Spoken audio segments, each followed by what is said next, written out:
Hello everyone, good morning, welcome back to my channel Nazneen blogs. তো আজকে সকাল সকাল আপনাদের সাথে ব্লগ স্টার্ট করে দিলাম।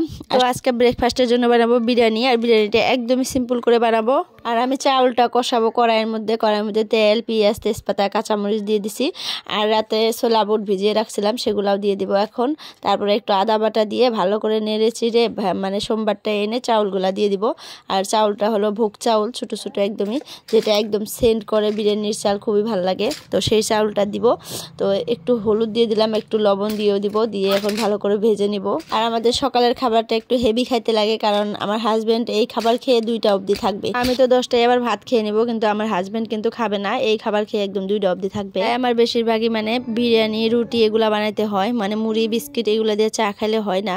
আমি খাইতে পারি কিন্তু আমার হাজবেন্ড খাইতে পারে না, তো তার জন্য সবাই মিলে একই খাবার খাই। তো এই যে চাউলগুলা দিয়ে নিলাম, এখন ভালো করে কষিয়ে নিব, কষিয়ে একদম প্রেসারে দিয়ে দিব। আমার সকালে উঠে খুব তাড়াহুড়ো লেগে যায়। সকালে উঠে এক পাশে ব্রেকফাস্টের জন্য খাবার রেডি করি, আর এক পাশে দুপুরের জন্য রান্না বান্না করতে হয়। যে প্রেসারের মধ্যে গরম জল দিয়ে দিছি, পানিটা গরম হয়ে আসলে এখানে বিরিয়ানির চালটা দিয়ে 2-3টা সিটি মেরে নিব, হয়ে যাবে। আর ওই পাশে দেখেন চা বানিয়ে নিতেছি আমি। তারপরে দুপুরের জন্য রান্না বান্না স্টার্ট করে দিব আবার। আর সকালের জন্য বানাবো আলু, টমেটো, শাক দিয়ে, ছোট মাছ আছে কালকা, সেগুলো দিয়ে চচ্চড়ি করব। আর ছোটো মাছের চচ্চড়ি খাইতে আমার খুবই ভালো লাগে। কার কার পছন্দ সবাই বলবেন। এই যে দেখেন, আমি বলতে বলতে রান্না বসিয়ে দিছি, এটুকু আর ভিডিও করা হয়নি। সবজি টবজি কাটছি, কাইটা তারপরে বসিয়ে দিছি। 5 মিনিটের মধ্যে সবজি কাটছি, আলু টমেটো কাটছি, শাক 2-3টা শাক আছিল, ওইগুলা দিয়ে দিছি। তো সবজিটা দেখেন কত সুন্দর লাগতেছে দেখতে। আর ওই পাশে আমার বিরিয়ানি সিটি মারা হয়ে গেছিলো, আর বিরিয়ানি হয়ে গেছে, নামিয়ে রাখছি, এখনো খাওয়া হয়নি। আর এই যে কাজু বাদাম, কিশমিশ, তারপরে কাঠবাদাম, খেজুর, এগুলো আমার মেয়ের জন্য রাতে ভিজিয়ে রাখছিলাম। এগুলো এখন গ্রাইন্ডার করে নিয়ে আসবো ওটস দিয়ে। তো আজকে ফার্স্ট দিব আমার মেয়েকে এগুলা খাবার, কালকে আনছে, আপনারা দেখছেন হয়তো। আর আমি আপনাদের বলছিলাম যে এই খাবারগুলো আনছে, এই খাবারগুলো আমার মেয়েকে যখন ফার্স্ট দিব আপনাদের সাথে শেয়ার করব। তো তার জন্য আজকে ভিডিওটা করলাম, তো আপনাদের সাথে শেয়ার করব আমার মেয়ে খায় কি না খায় না।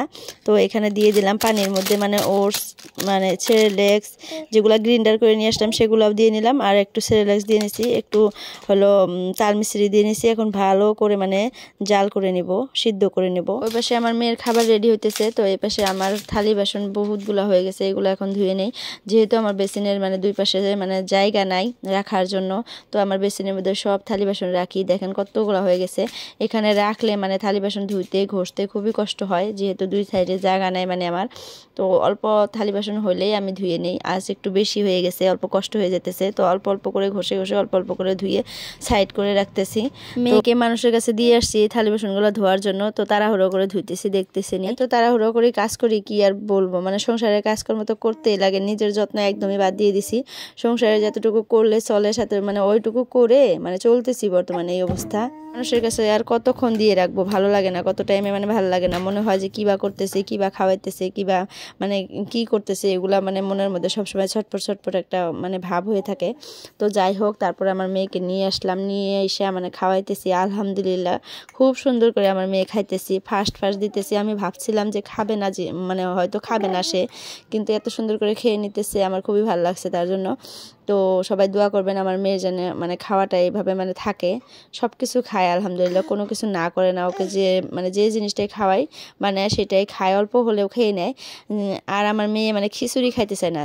2-3 দিন আমি খিচুড়ি বানাইছি, কিন্তু খায় না, কেন বা খায় না এটা জানি না। আমি খিচুড়ির মধ্যে একটু লবণ দেই, যেহেতু আর খাবারের মধ্যে লবণ নাই, তো খিচুড়ির মধ্যে একটু লবণ দেই, তার জন্য খায় না কি না জানি না।